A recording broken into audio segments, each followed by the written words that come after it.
मित्रांनो, आता आपलं पाहून झालंय बऱ्यापैकी सगळं, पण आहे ना ऊन एवढं आहे ना, काही काय पडत नाही आणि काय काय भाजत नाही. तुम्हाला काय सांगू आता.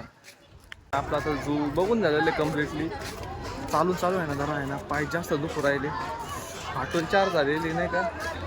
तर आपण तिकडे आहे जरा लस्सी बिस्सी प्यायला आलेलो आहे. इकडे आहे ना कातळचं एक फेमस स्पॉट आहे, कातळच दूध बनून. आपण आपल्या नेक्स्ट लोकेशनवर चाललोय, इस्कॉन टेम्पलला. तर आता आपण आहे ना इस्कॉन टेम्पलकडे आलेलो आहे.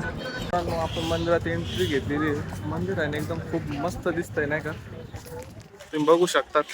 इथं सिस्टम बघा एकदम भारी नाही का. पहिले इकडे आहे ना पिशवी मै चप्पल ठेवायची, मग इकडे आहे ना पाय धुवायचे. आपल्या आहे ना आता मस्त दर्शन झालेले. व्ह्यू बघा एकदा तुम्ही मंदिराचा. मित्रांनो, आपण आहे ना आता प्रसाद घ्यायला आलतो. आता प्रसाद खाऊन आता आपण घरी जाणार आहे. आहे ना आता आपण आहे ना घरी चाललोय. मित्रांनो, आता आपण आहे ना घरी आलोय, मस्त फ्रेश पीस झालोय. तर चला भेटू उद्या.